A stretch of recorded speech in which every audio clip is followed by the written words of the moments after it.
Hey there everybody, welcome to episode 244 of The Art of Procurement. And before I share the details about today's guests, I just wanted to go into a little bit of news about our latest partnership. So we recently teamed up with iValuer, we just announced it late last week, to sponsor their upcoming event series, iValuer Now, which for 2019 they've actually named Art of Procurement. And those of you who follow what we do at Art of Procurement know, we really strongly believe that the creativity, connectivity, the commercial mindedness of procurement professionals, that's what's really going to help elevate our impact. Then when we combine this with technology, it really creates something that's a lot more impactful than the sum of the parts. That for us is truly the art of procurement. What's really exciting for us now is to see that this perspective is being more broadly shared and adopted across the procurement profession, including by iValuer. So we'll be reporting from the event in real time. We're going to be sharing some tips that we hear, spotlighting insightful presentations and presenters. We're going to do a couple of podcasts from each event, and then we'll give you an insider's look at all the best practices from leading procurement organizations. So if you're going to be there, and they take place, the first one is in Paris, which will be April the 10th to the 12th. The second one is in Chicago from April 29th to May the 1st. So if you will be at either of those events, please let me know so we can connect while we're on site. All right, let's go into today's show then. So today I'm joined by David Loseby. David is a partner at the procurement and commercial consulting firm Barker's. He is a global board of trustees member for CIPS, and he's a procurement advisor and author of a recently published book called Soft Skills for Hard Business. David spent 25 years at the senior executive and director level, driving value and change through procurement. He's been involved in a lot of organizational transformations. He's been involved in change management initiatives in both the public and private sectors. And he's been a CPO, so he's worked really at all levels of procurement. In our conversation today, we're actually going to focus on the importance of behavior and understanding behaviors for procurement professionals.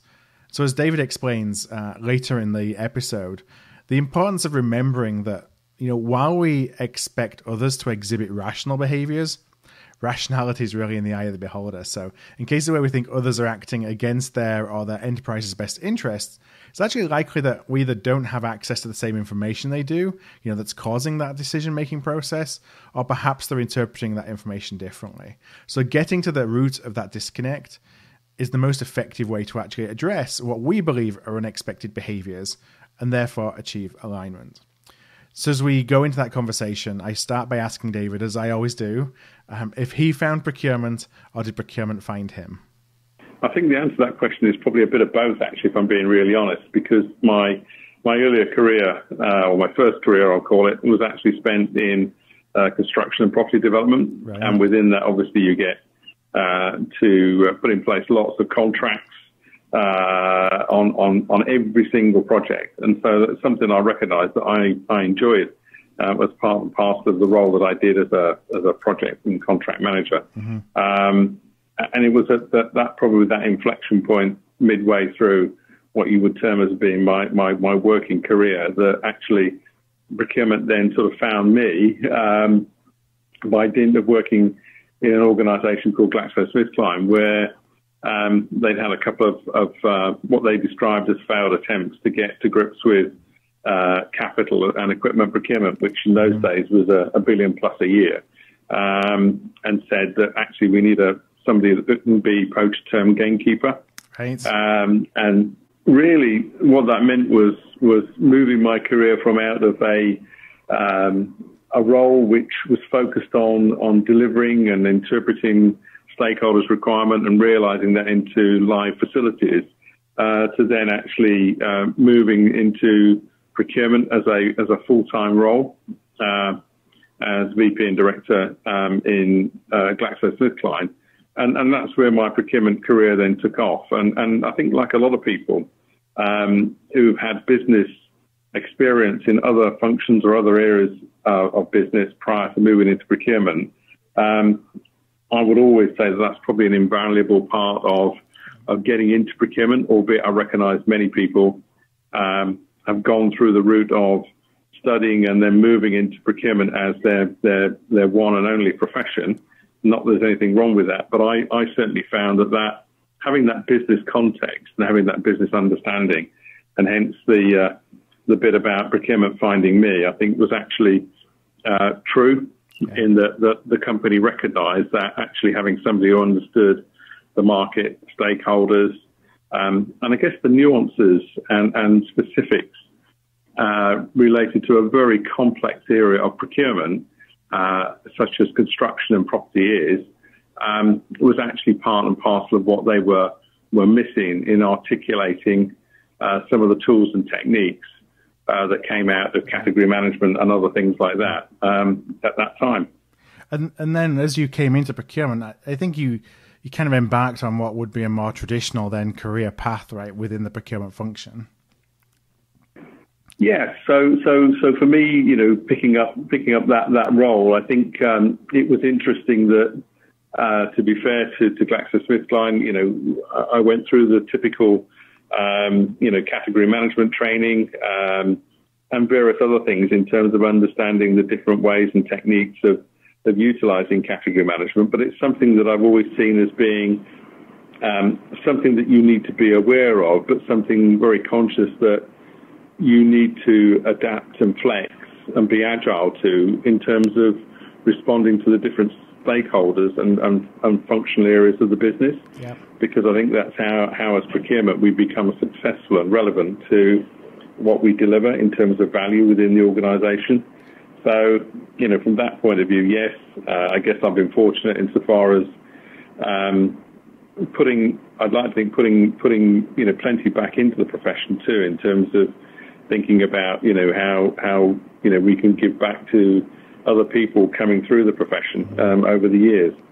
Now, I know that, as we've got to know each other, it's probably been a couple of years now, that you've really been heavily involved in behavioral economics and kind of the application of behavioral economics to procurement.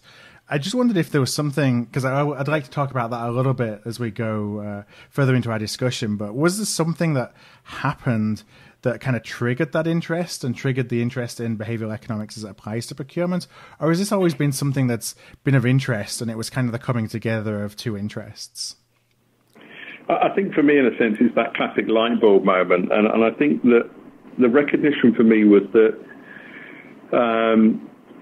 facts and data alone will not be sufficient in order to drive decision-making within a business. And therefore, and it's interesting how I've heard different people articulate this in terms of, some describe it as being irrational decisions, some describe it as being, that wasn't rational, various ways in which people have described things. And what I got to recognizing was that actually there are other things that are actually attributing to the way in which decisions are ultimately made or landed. And it wasn't until I actually, one of those classic occasions whereby as a CPO, you get invited or you go to various conferences. And I have to confess, it was one of these occasions where you sort of begrudgingly go along thinking, I've looked at the agenda, what am I going to possibly learn from this? How am I going to benefit from this? Yep.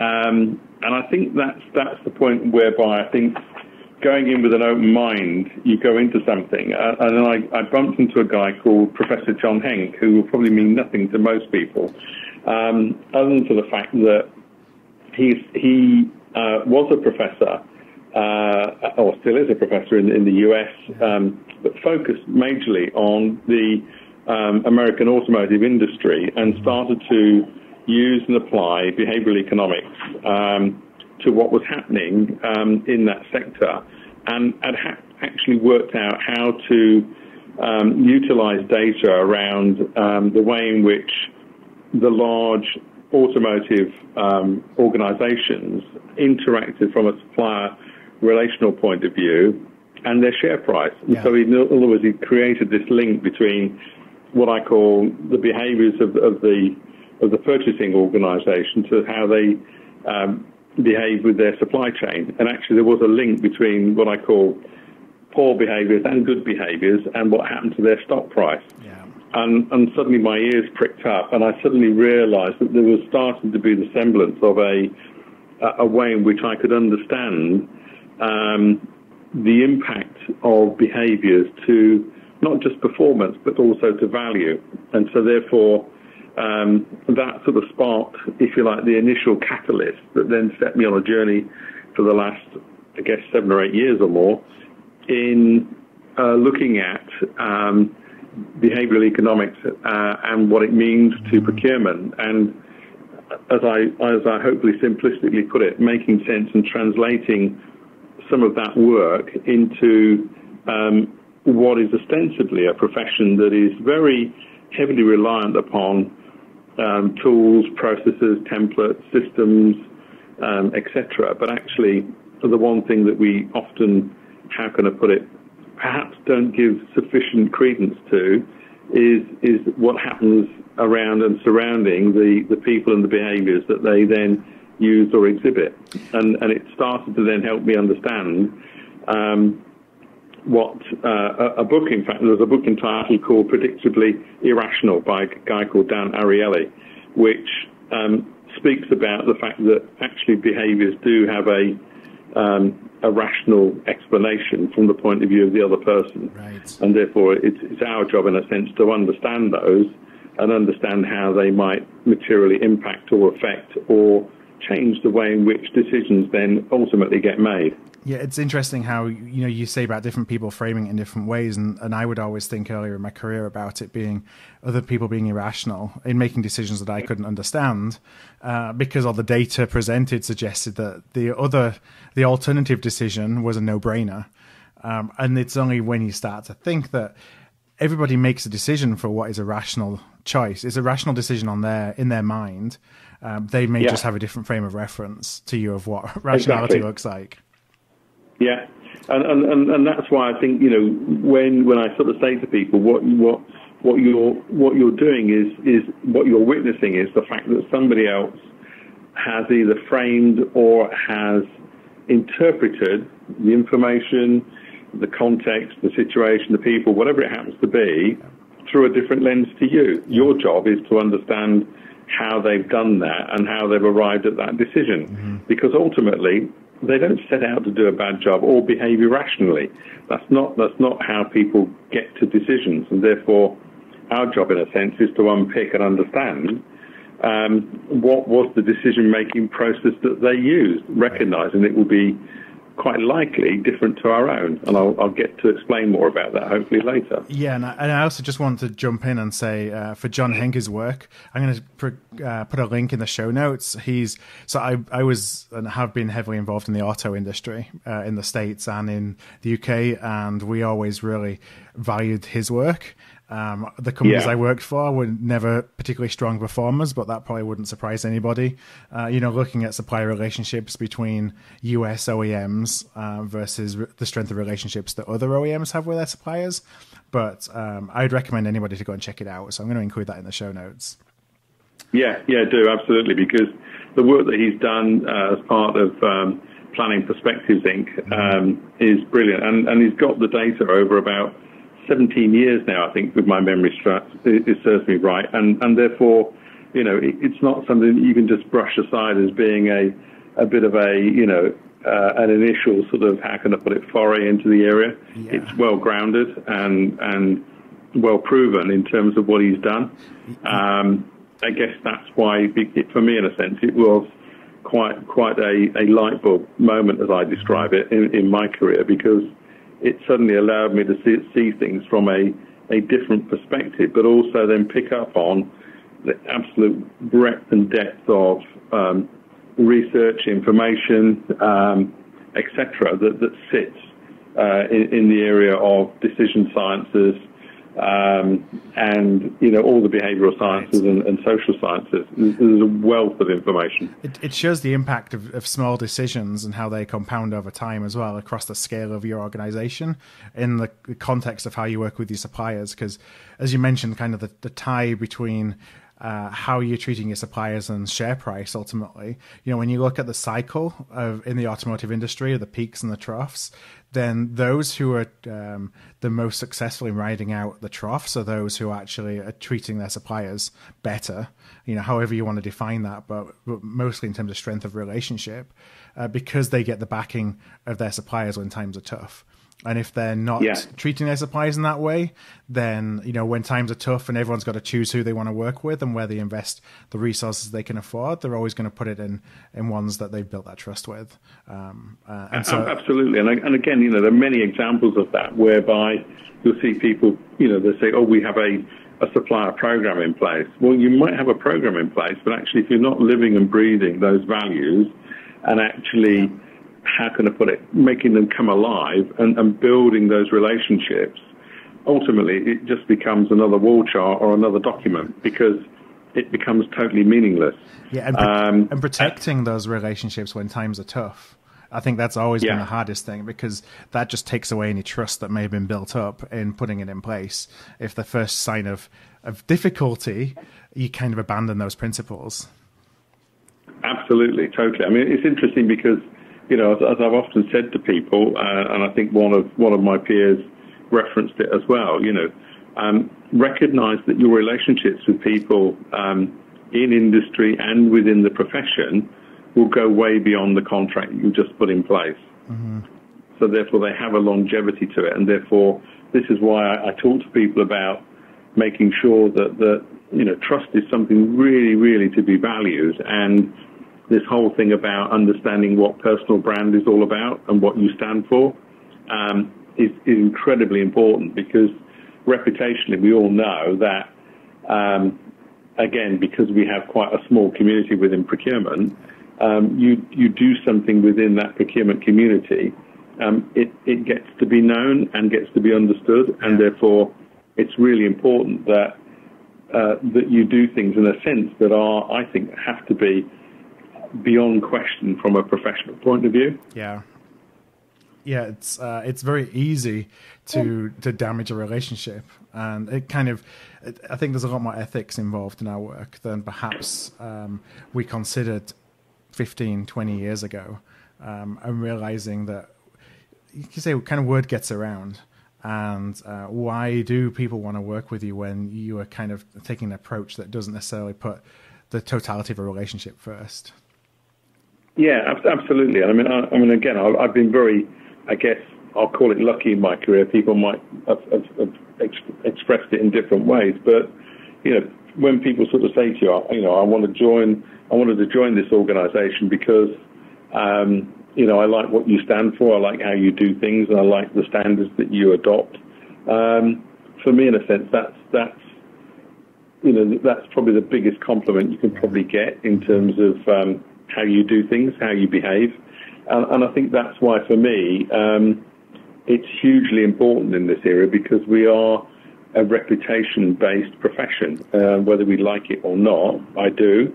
But we need to understand it's hugely important. Yeah, I think... So I had a recent conversation with Rory Sutherland, who I believe you know Rory as well. I know him very well, actually. Yeah, I do. And one of the things that Rory said that stuck in my mind is like our role of in reputation management, essentially, and that's behind people's behavior. It's behind helping people make decisions. That's essentially what somebody's trying to do. Is they're trying to either minimize the negative impact or protect their reputation, or they're trying to enhance their reputation. And by framing how you're positioning things to people in that way helps you perhaps be a little bit more successful at influencing them. Yeah, absolutely. And I think one of the things that you begin to recognize is interesting, and you can see this manifest itself in different ways. I mean, for argument's sake, I'm in the fortunate position at the moment whereby the CEO has sort of come out publicly to the organisation and said, well, unless it's been across my desk, then frankly, I don't trust the contract. So it's almost like a seal of approval type of thing. And of course, that comes with it obviously a huge responsibility, but also a huge compliment, because what people are then saying is that they trust your judgment, they trust your objectivity in terms of what you will do for the business, and you will be true to the values and the requirements of the organisation. And I think that's, that then, for me, in a sense, manifests itself then in sometimes in very small ways, whereby somebody will go, can you provide me with this, analysis or whatever it is? And you go, well, there it is, will you just check it? And they go, no, I don't need to check it, you've done it. Right. And it's simple things like that you just go, crikey, when you start off, when you may start in an organisation, as I often do, people, will want to sort of cross-reference and check things and all the rest of it. But ultimately, you want to get to that point whereby people go, no, it's fine. I trust what you've done. Yeah. Because you know that through that, in a sense, you've built that and you've won that trust. And that's, what I try to convey to people is that's something that is a very precious commodity that is not traded at all. It's something that you actually earn. But also, having earned it, you then need to maintain it. Now, in the book, so you've written a lot about this in Soft Skills for Hard Business, and I'm going to link up to that in the show notes as well. But within the book, you talked a little bit about kind of the defining behavioral procurement, which is bringing together behavioral economics and procurement. I just wonder if you could share a little bit about, I know we've talked about it a little bit so far in terms of, a concept. I just wonder if you could share, from the book you wrote about behavioral procurement, how are you actually defining it? In terms of defining it, obviously what I've had to do, and again, as most academic researchers will recognise, is that you have to reference the current literature. And I've done that by referencing the definition for behavioural economics and expanding that then into the definition for behavioural procurement. Now, whilst it's quite a long definition, but actually it recognises behavioural economics, but it goes into sort of studying the effects of psychological, social, cognitive and emotional factors on the commercial decisions of individuals and institutions. And really what it's about then is how you utilise that and the consequences of it to drive competitive advantage, innovation, which is really primarily concerned with what we call the bounds of rationality of commercial agents and factors. So there's a lot to sort of digest within that. But ultimately, what I see is that really, as I said, the contributors to behavioural procurement are effectively behavioural economics, decision sciences, social sciences, and cognitive psychology. So there are four attributes, in a sense, feeding into this that actually are, I'll call it the ways in which influence rational determinants that come out of what we call traditional economics. Yeah. Some people refer to it as homo economicus, in other words, traditional economics, but that's the term that you'll probably hear used. I think expanding that, what I see is that there are a number of things that feed into that. And as individuals, there are many things that we will focus on in what we do within procurement, particularly if you look at category management, which is ultimately, the different processes and systems that we use. But ultimately, the way in which people then utilize and interpret in their own way, in other words, how they frame, to an earlier comment that you make, the way in which they frame something, either positively or negatively or in a particular way, will influence the way in which somebody else then receives that, either that information, that decision, or whatever it happens to be. And so therefore, inherently in what we do, and some of the things that I'm researching currently at the moment is an area called cognitive frames, which to recognize in the sense that we have different cognitive frames. And some of these come out of some of the early work that was done in behavioral science and psychology by a guy called Herbert Simon. And he came up with the term bounded rationality. Now, that might sound quite a highfalutin term, but actually what it really means is we simply know what we know. We don't know what we don't know. Yeah. So what that then means is that if we're making a decision, the decision in terms of its quality will only be as good as the experience or the information that we can apply to it. Yeah. So therefore, if we want a higher quality decision, and hence the reason why when people talk about experience, often they might be talking about a greater cognitive frame, a higher cognitive frame that somebody might be applying to that. In other words, they're applying either more information, more experience, more richness in terms of to get to a decision. And back to the point that we talked about earlier, which is, you see some decisions being made by businesses, and initially you look at it and go, that doesn't make sense. Yeah. But maybe what you haven't taken into account is other factors, other information or other experiences.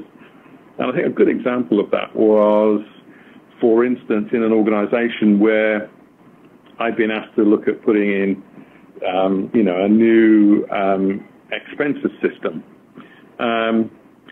Now, what I didn't know, but I actually teased out through the process, was that actually the CFO of the time had been caught out by an audit issue that had actually given him a huge reputational problem in a prior business, but actually knowing that information and knowing full well that he was unlikely to take, therefore, a new piece of business software, and was more, how can I put it, prone to utilize more traditional, how can I put it, validated, industry standard software without really wanting to push the boundaries, because it was playing to his need, his cognitive frame that said, I need to stay with something that is industry standard, it's recognized, it's proven, it has a track record, and actually, if it costs slightly more, you know what, I don't really care, because it's my reputation that's on the line. And so therefore understanding that then helps you understand the decision-making process then that CFO is going to utilize to affect, if you like, the choice of software or systems provider, and therefore, despite the fact that another option might be much cheaper, for him, that's not really an option. It's not a decision. It's like the willingness to pay a premium to minimize the perceived risk. Correct. And recognizing that sometimes, too, that, again, back to that point of risk and perceived risk, there are many businesses, and politics is probably, or politicians are another good example, whereby they say, actually, reputationally, I want really zero risk. I mean, you could argue that we're not being very successful about that around the world at the moment. But, if you think about politicians and those that I've, if you like, in a sense, worked with over the years, then their stance typically is, I need to understand that this decision has no risks attached to it, would be probably their starting point, irrespective almost then of considering then the benefits. So if you think about the order of priority, which is I want to consider the risks first before I consider the benefits, is an interesting switch on how somebody might make a commercial decision. Is there a process or an approach that a listener can adopt to understanding and finding out what somebody's cognitive biases may be that's going to influence their decision making? I think the unlike probably procurement category management, the simple answer is no. The reality is that it's getting to understand the ways in which people have what's called heuristics and biases. So heuristics are, if you like, our experiences. And everybody, as they go through life, has a different set of experiences. So therefore, what that means is that everybody has a different set of experiences to rely upon to make decisions.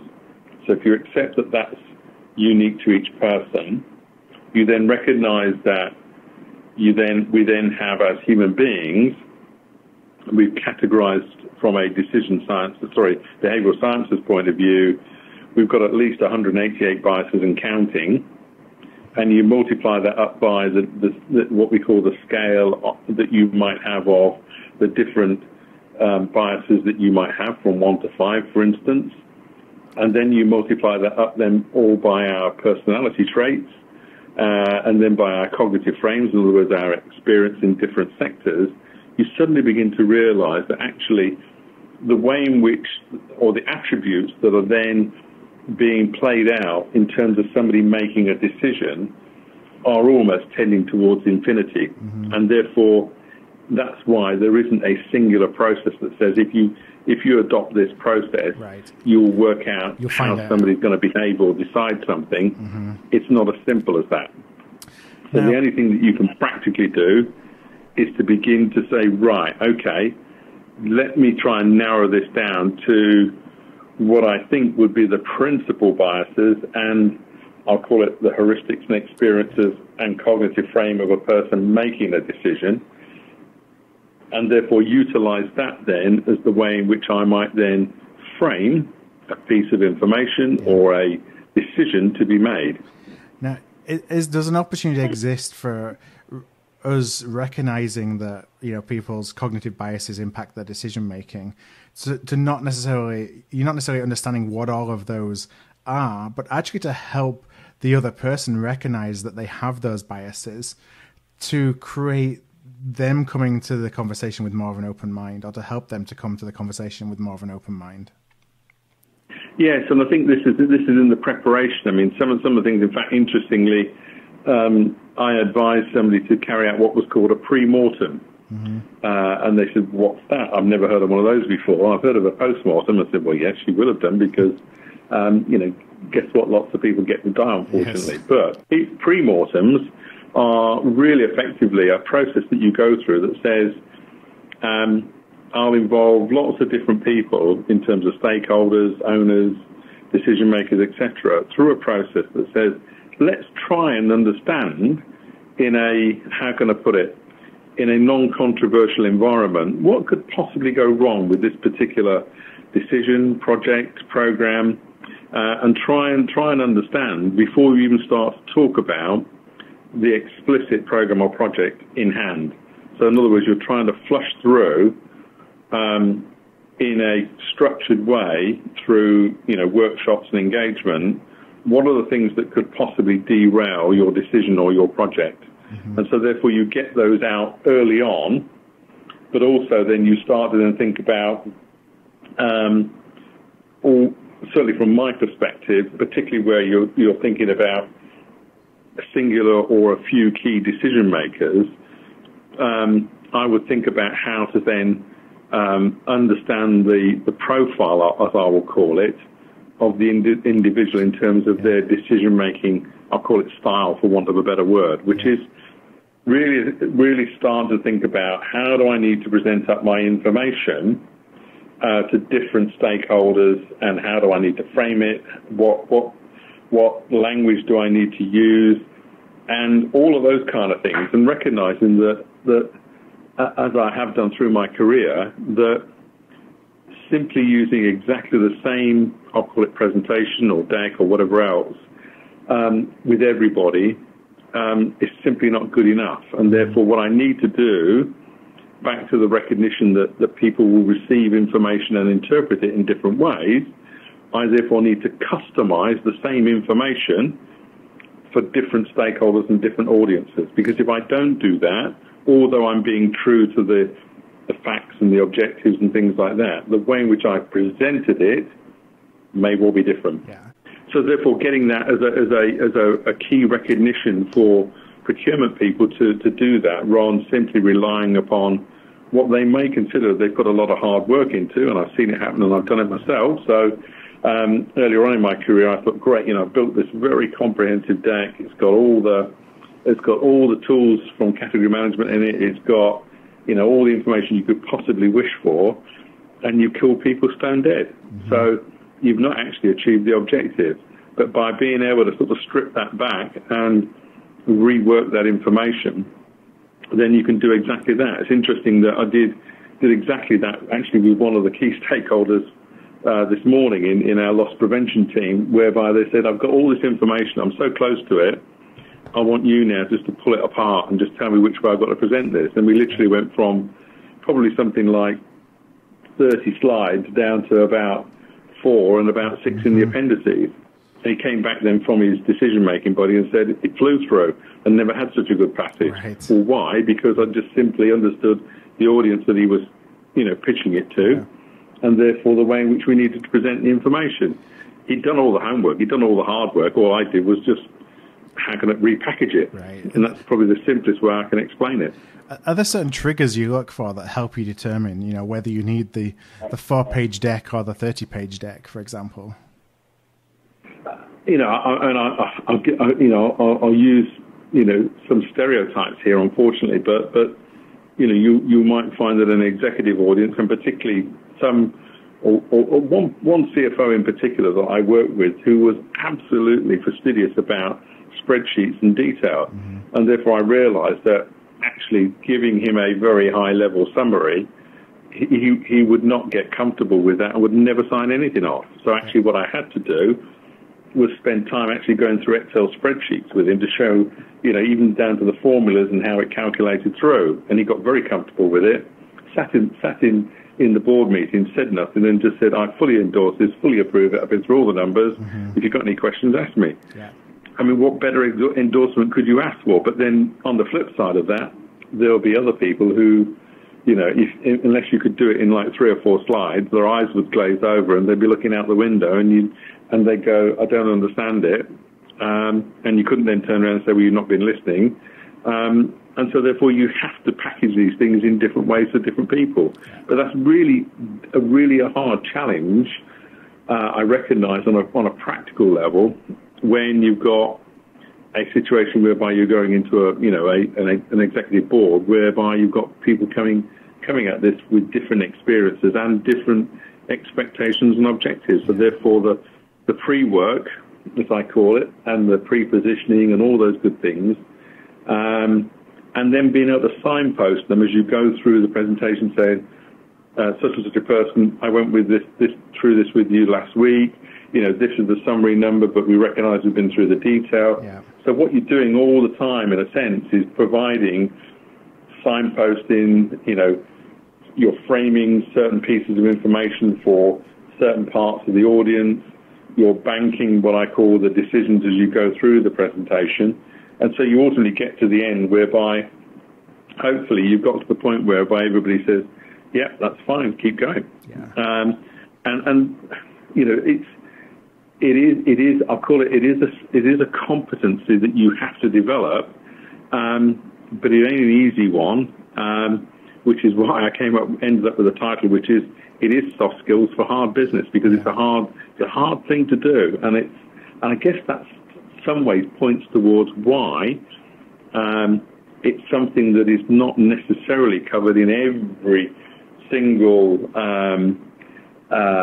piece of, procurement training and I guess mentoring that is actually done in organisations, because it's something that takes, I would say, a period of time to truly assimilate and understand.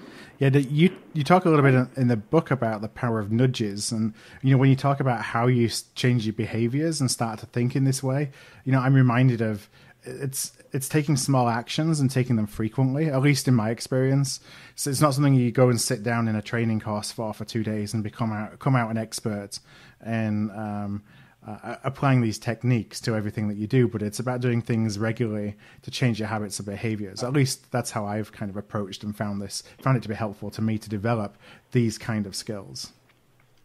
Yeah, definitely. And I think this is where, taking things step by step sometimes, and then recognizing, certainly for, the CPOs and senior staff within the procurement function, there comes a point whereby you have to make some big, bold plays. And I guess I've been fortunate enough to be able to do that in a number of organizations. But, I think understanding the power of nudges is actually quite a powerful thing. But they clearly have to be quite ethical in how you do them. Because what you're trying to do is I think one of the ways in which Richard Thaler, the Nobel laureate, sort of described it is you've got to be able to nudge for good. In other words, you've got to, how can it help people in the choices that they make, but not to the extent that you've removed all other choices. Yeah. So therefore the other options still have to be there, albeit it's almost like being the good shepherd and steering them through the right gates at the right time, and doing that in a way where they feel comfortable that they've not been coerced, driven, led, whatever else in an inappropriate way. And there is a skill to that, and I think some of that comes with practice, unfortunately.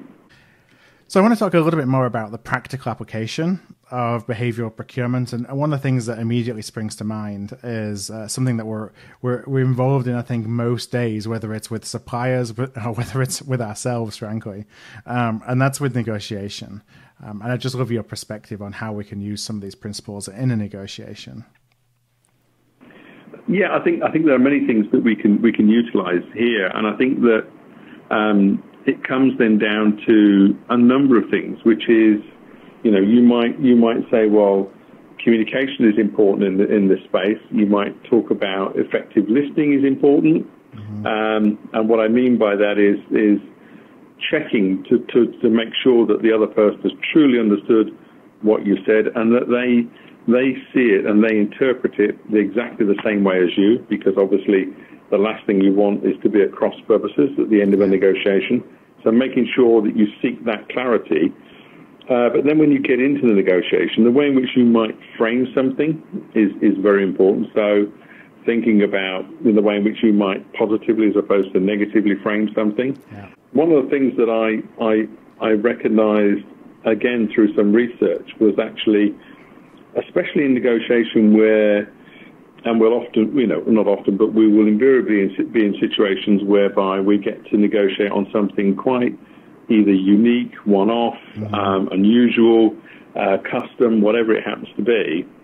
And in those sort of cases, often people will talk about, why would I want to go on the front foot and actually put my anchor on the table that says, my budget, for instance, is 100,000, whatever the denomination of currency might be, only then to find then that, surprise, surprise, the supplier comes back with their opening offer of 105,000 or 102,000 or whatever the number happens to be. And the recognition is that move, that decrement, as I call it, has been in thousands. Whereas conversely, and it's been proved through research, if you said, well, the budget for this item is £99,305, for instance, then therefore what that does is it sets a very different anchor in terms of the message you've given to the supplier is, we have a very detailed cost build-up to what this should be costing us as an organisation. Yeah. And therefore, what they found by research was that by using that precision of figures to go back to use the anchor, the distance away from the original anchor was much shorter. So, for instance, you'd then find people coming back with bids of, it's £100,780 or whatever the number happened to be, but they were much closer to the original anchor, and therefore it was much easier then to close a negotiation much closer to where you wanted to be, rather than being thousands apart. You were often hundreds of pounds apart, and that made it much easier then to close the negotiation much quicker. Yeah, because it seems like it's sorry, David, it's a scientific number as opposed to an arbitrary number. Correct. But what it says that it's about using the psychology of that number as being a very precise number, as opposed to a very, I'll call it aspirational budget type number that somebody thinks, well, that's roughly the sort of the ballpark they want to be in, but I'll pitch it here and see what happens next. Right. The other thing that you see in anchoring, or I've seen, is that you get offered 2 or 3 different solutions or options.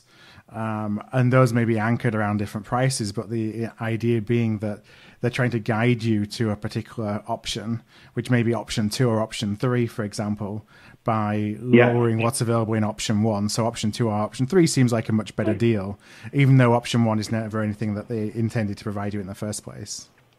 Correct, and that's what we would call a nudge. So, for instance, you might say a magazine subscription is $100, but actually you can have an online version for $80, and you might think, cool, that's a bargain. Or you could have online plus a paper copy posted to your home address for $130. And you might think, well, actually, what all that's doing is pointing you then down in a specific route, which is I'll take the digital version, thanks very much, because that offers me, because what you've then also then set is different anchors as well as nudges that say, you know, I think I'm getting good value here, albeit that actually the digital version is probably the most profitable lower cost to serve. Of all options. Right.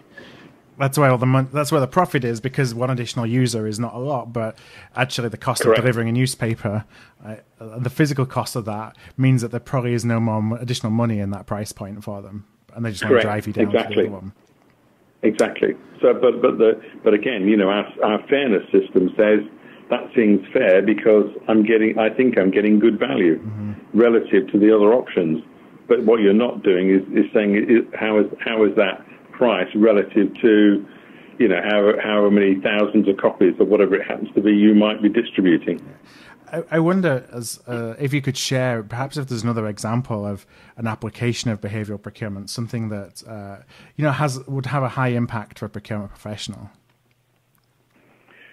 I think from my point of view, there are a number of things. One of which stands out for me, and I've used in the past, is thinking about the ways in which you want to land additional value within contracts. And again, a good example would be trying to understand right from the beginning what are the likely counter arguments from the supplier or the service provider.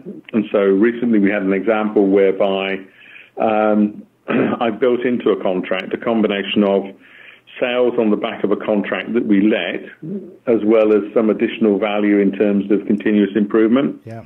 But knowing full well that this additional sales was going to come with conditions from the service provider in terms of if we didn't meet certain criteria, just like an SLA that we might put out to the service provider, then, you know, there would be penalties.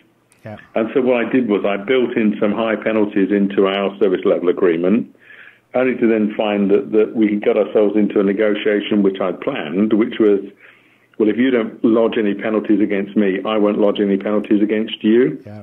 So I built that already into the negotiation for something that I knew I could give away.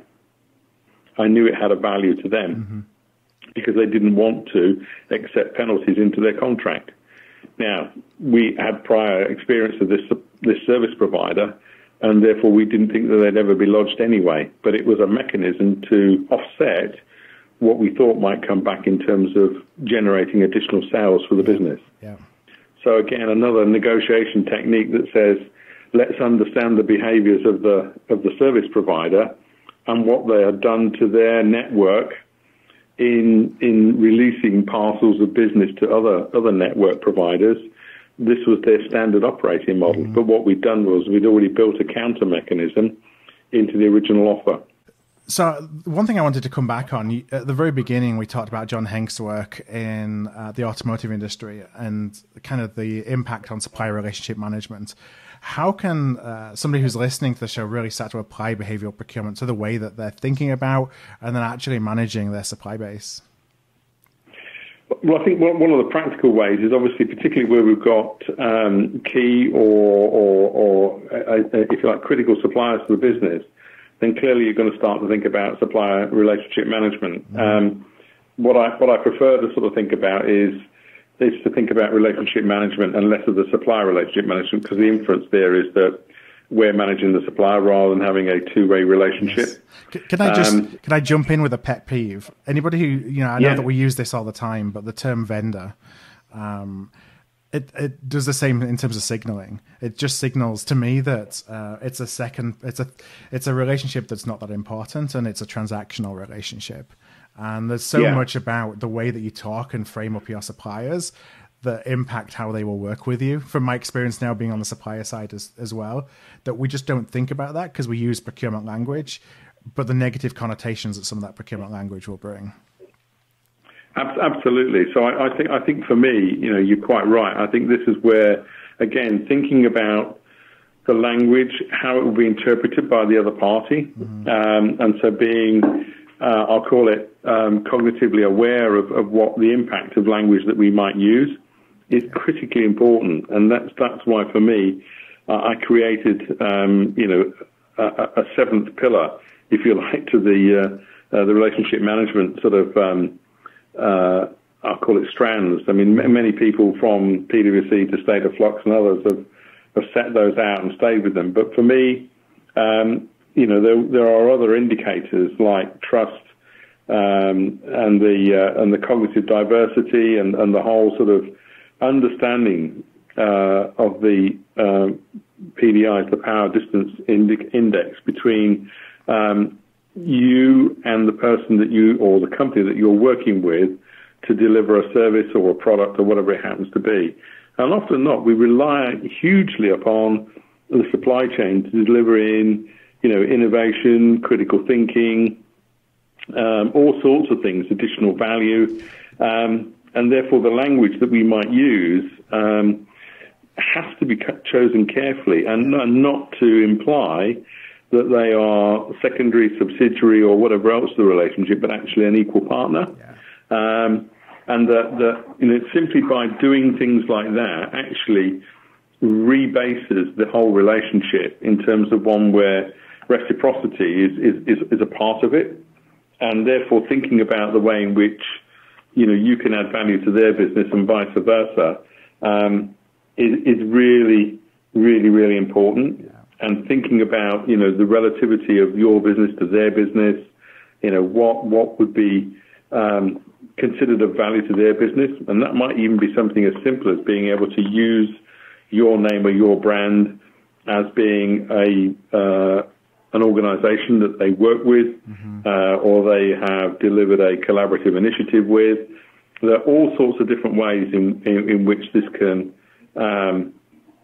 manifest itself. And interestingly, there are a number of reports that talk about half the value is achieved post-contract signature. Yeah. 7 out or 8 out of 10, are looking for collaboration and supplier innovation. All those sorts of things are actually, quite critical in this whole, what I call balanced relationship. And therefore, you think about the ways in which we then do this and the language that we might use, and inadvertently at times, because it's not intentional, but think about the language that we use and how it might be misinterpreted or interpreted in a different way. And therefore there are many ways in which we should think about how we deliver that. I think is probably part and parcel of just being very, how can I put it, alert, alive, yes, and aware of what we're doing and how we're communicating sometimes. Simple, just as simple as that. I've referenced John Henk earlier, but I mean, he has talked for many times about, the fact that, the timely and efficient information sharing, just this understanding of what the pipeline is, what's coming next, what's important to us, the true sort of, how can I put it, piece around sometimes, joint risk sharing, joint marketing, the way in which, we develop, if you like, trust between the teams. And that's right down to the individual level as well as at the team or the function level. So we need to think about these things a lot more comprehensively, I think, than we have in the past, because they are becoming very significant. In fact, when you look at the sort of the future skills that the World Economic Forum highlighted, 5 out of the 7 critical skills were in fact actually soft skills. Right. So, the pointers for the future are already there. Yeah, and I think that sometimes there's it's easy to demean our existing capability and skill sets. The way I try and think about it is we want to amplify our technical skills. We want to use the soft or the people skills or the real skills. I sometimes use them just as a, based on language that Seth Godin has used in the past. It's not to replace the skills that we already have. It's finding a way to amplify them so that they're more impactful. Yeah, absolutely. And I think it's a bit like saying, we've got in other words, we've got the badge that says we know what we're doing in terms of process and what I call technical skills.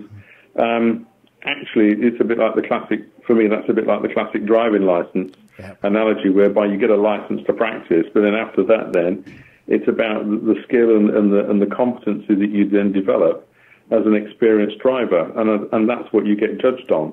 And for me, this is just the same in terms of developing those soft skills, because that's ultimately, I think, what many, not just procurement professionals, but business people generally get judged by. Well, I know it's about time. I have to wrap up, unfortunately, but I would love to give listeners who have enjoyed the conversation, who are kind of interested, intrigued about behavioral procurement, or recognize that it's something they need to invest a little bit more time in, and perhaps they're not sure where to start. Where would be a good place for them to find out a little bit more and to connect with you? Well, certainly from my point of view, I'm always happy to connect with people on LinkedIn and share articles and things like that. Obviously, I would have to say shamelessly, I have the book out, which is Soft Skills for Hard Business. That's something that can be got through all good bookshops, as they say, on Amazon as well. So all the usual places. But again, I intentionally, put this in a way and in a context that hopefully lays things out in a way that people can relate to in terms of pragmatic and practical applications within business, as opposed to something that is written for academics, because it is clearly not. It is there for the practitioner to use, and I would say even sort of, some of my peers and others have found in the short time that it's been out, they actually start to use it as a bit of a reference book to dive into, because it's broken down into, hopefully, logical sections, he says. No, I would recommend, I have a copy of it right now on my desk in front of me as we're talking. So I'd recommend that anybody who's interested in this topic grab a copy, and I will include the links. I'll include the links to your LinkedIn profile so people can connect with you directly, but I'll also include a link to pick up a copy of the book as well in our show notes. Those will just be at artofprocurement.com. That's artofprocurement.com. And then just do a search.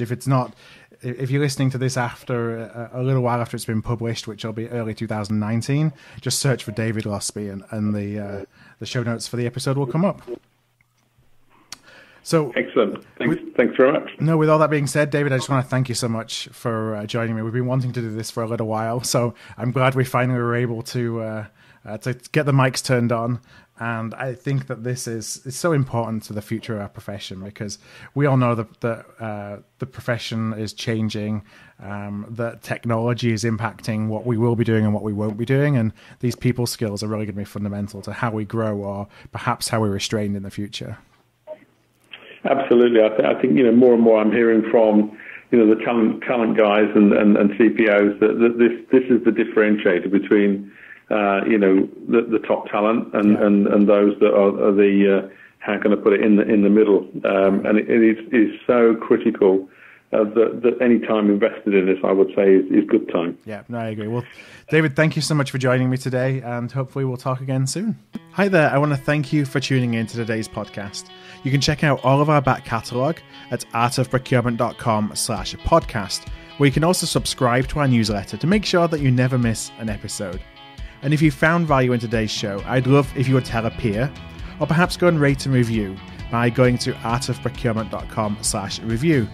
Word of mouth really is the best way to help the podcast grow, and if you're able to do either one of those things, I would truly appreciate it.